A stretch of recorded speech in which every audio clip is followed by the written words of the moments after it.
हर हर महादेव, हरे कृष्णा, राधे राधे।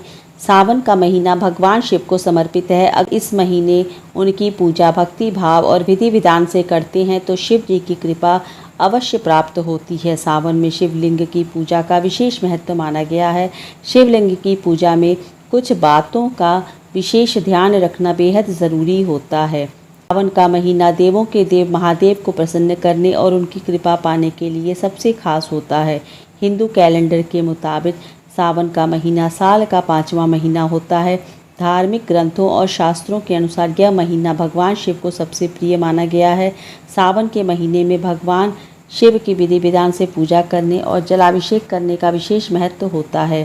धार्मिक मान्यता है कि सावन के महीने में माता पार्वती ने कठोर तपस्या करते हुए भगवान शिव जी को पति के रूप में पाया था। और सावन का महीना 22 जुलाई 2024 से शुरू होकर 19 अगस्त 2024 तक चलेगा। सावन में सोमवार व्रत रखने और महादेव जी की आराधना करना सबसे पुण्यकारी माना जाता है। सावन के महीने में विवाहित महिलाएं और अपने वैवाहिक जीवन को सुखमय बनाने सौभाग्य का आशीर्वाद पाने के लिए व्रत एवं पूजा करती हैं।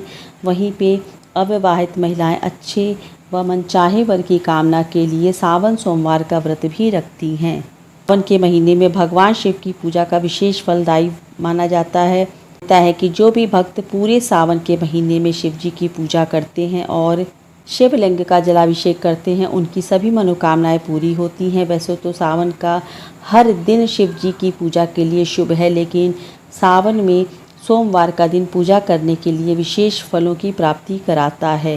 सावन के दौरान कई भक्त घर पर शिवलिंग की स्थापना करके उसकी विधि विधान से पूजा करते हैं। घर में शिवलिंग की पूजा के लिए खास नियम और विधि बताई गई है। अगर आप भी सावन के पूरे महीने में यहाँ बताई गई विधि से शिवलिंग की पूजा करते हैं तो इससे आपके समस्त कष्ट दूर हो सकते हैं और जीवन में सुख समृद्धि बनी रहती है। ऐसे में आइए आपको बता दें कि सावन के महीने में किस तरह से शिव उपासना की जाए जिससे शिव जी की कृपा प्राप्त हो सके। सावन में शिवलिंग की पूजा का महत्व। हिंदू कैलेंडर के अनुसार सावन को एक बेहद पूजनीय और पावन महीना माना जाता है जो कि विशेष रूप से भगवान शिव की आराधना के लिए समर्पित है। इस शुभ महीने के दौरान भक्त समृद्धि, स्वास्थ्य और आध्यात्मिक विकास हेतु आशीर्वाद पाने के लिए विभिन्न अनुष्ठान करते हैं। सावन में किए जाने वाले सबसे महत्वपूर्ण धार्मिक अनुष्ठानों में से एक है शिवलिंग की पूजा। धार्मिक मान्यता है कि शिवलिंग की पूजा का विशेष लाभ मिलता है भक्तों को और सभी मनोकामनाएं पूरी भी होती हैं। पुराण में सावन के दौरान शिवलिंग की पूजा का महत्व माना गया है क्योंकि सावन हिंदू चंद्र कैलेंडर का 5वां महीना होता है। ऐसा माना जाता है कि इस महीने के दौरान ब्रह्मांड शिव में दिव्य ऊर्जा भर जाती है जिससे यह शिवलिंग की पूजा के लिए आदर्श समय बताया गया है। सावन चातुर्मास के दौरान पड़ता है। इस दौरान जगत के पालनहार भगवान विष्णु सृष्टि का कार्यभार भगवान शिव जी को सौंप देते हैं। इसी वजह से जो भी भक्त सावन में शिवलिंग की पूजा करते हैं उसके जीवन की हर परेशानी दूर हो जाती है। घर में कौन सी शिवलिंग की पूजा करनी चाहिए? सावन में घर में शिवलिंग की पूजा करें तो आपको घर में कौन सी शिवलिंग की पूजा करनी चाहिए? पुराणों के अनुसार घर में पारद शिवलिंग रखना सबसे शुभ माना जाता है। इसके अलावा आप स्फटिक का शिवलिंग भी घर में रख सकते हैं। अगर आप नर्मदा नदी के शिवलिंग की पूजा करते हैं तो यह भी बहुत सर्वोत्तम माना जाता है।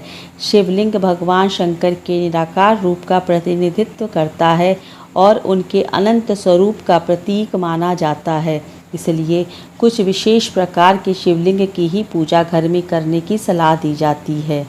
सावन में शिवलिंग की पूजा की क्या विधि है? धार्मिक मान्यता है कि शिवलिंग की पूजा हमेशा विधि विधान से ही की जाती है।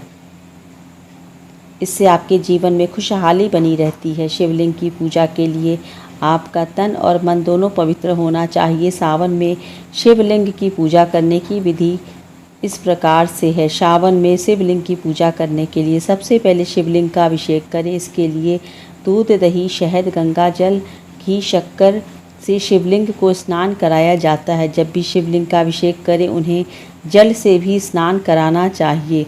शिवलिंग को स्नान कराने के बाद तांबे के लोटे में जल भरकर जलधारी पर चढ़ाएं। सबसे पहले शिवलिंग के चारों तरफ बनी जलधारी में जल दाहिनी तरफ से जल चढ़ाएं। मान्यता के अनुसार यह स्थान गणपति बप्पा का माना जाता है और हमेशा जलाभिषेक इसी स्थान से शुरू करना चाहिए।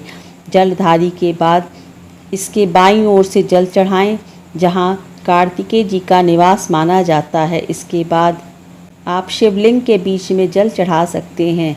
अगर आप शिवलिंग की पूजा घर में कर रहे हैं तो ध्यान रखें कि हमेशा जलाभिषेक बैठकर ही करें। घर में शिवलिंग की पूजा के बाद आप भगवान शिव की आरती करें और प्रसाद चढ़ाएं। अगर आप मंदिर में शिवलिंग की पूजा करें तो कभी भी शिवलिंग की पूरी परिक्रमा ना करें। ध्यान रखें कि कभी भी जलधारी को लांघना नहीं चाहिए। शिवलिंग का जलाभिषेक करने के बाद उस पर चंदन का तिलक लगाएं। उसके बाद बेलपत्र, फूल माला, भांग, धतूरा आदि चढ़ाएं। शिवलिंग की पूजा के समय उसके आसपास की जगह खाली रखनी चाहिए, जिससे जल सीधे ही जलधारी से नीचे प्रवाह में बहे। में शिव पूजा के क्या नियम हैं? सावन के शुरू होते ही तामसिक चीज़ों जैसे मांस, मदिरा, शराब, नशीली पदार्थ, लहसुन, प्याज आदि का सेवन नहीं करना चाहिए। सावन में पूरे महीने सात्विक भोजन करना चाहिए। पूजा से पहले स्नान करके साफ स्वच्छ वस्त्र धारण कर लें। महादेव की पूजा में तुलसी के पत्ते, हल्दी, केतकी का फूल, सिंदूर, शंख, नारियल आदि चीज़ों का इस्तेमाल नहीं करना चाहिए। ये सभी चीज़ें शिव जी की पूजा में वर्जित मानी गई हैं।